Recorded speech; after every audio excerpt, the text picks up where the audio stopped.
চুলের যত্নে তেল ব্যবহারের সঠিক নিয়ম নিয়ে আজ থাকছে একটি সংক্ষিপ্ত আলোচনা। আচ্ছা, চুলে তেল দেওয়াটা আজকাল অনেকের কাছেই কেমন একটা ঝামেলার কাজ মনে হয়, তাই না? কিন্তু বিশ্বাস করুন, ঠিকঠাক নিয়মটা জানলে এটাই হতে পারে আপনার চুল সুন্দর রাখার সেরা একটা উপায়। প্রথমত, আপনার চুলের ধরন অনুযায়ী সঠিক তেলটা বেছে নেওয়া কিন্তু খুব জরুরি। ধরুন, আপনার চুল যদি হয় শুষ্ক, তাহলে নারকেল বা ক্যাস্টর অয়েলের মতো ভারী তেল ব্যবহার করুন। এগুলো আর্দ্রতা ধরে রাখতে দারুণ কাজ করে। আর চুল যদি হয় তৈলাক্ত, তখন কি করবেন? তখন আর্গান বা জোজোবা অয়েলের মতো হালকা তেল বেছে নিন, যা চুলের স্বাভাবিক তেলকে কন্ট্রোল করে। দ্বিতীয়ত, তেলটা ঠিক কখন দেবেন, এখানেই কিন্তু বেশিরভাগ মানুষ ভুলটা করে বসেন।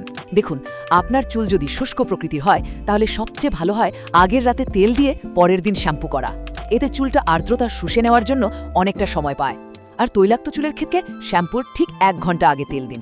কারণটা হলো, এই তেল মাথার ত্বকের বাড়তি তেলটাকে আলগা করে দেয়, যেটা শ্যাম্পুর সময় সহজেই পরিষ্কার হয়ে যায়, কিন্তু চুলকে একদমই রুক্ষ করে না।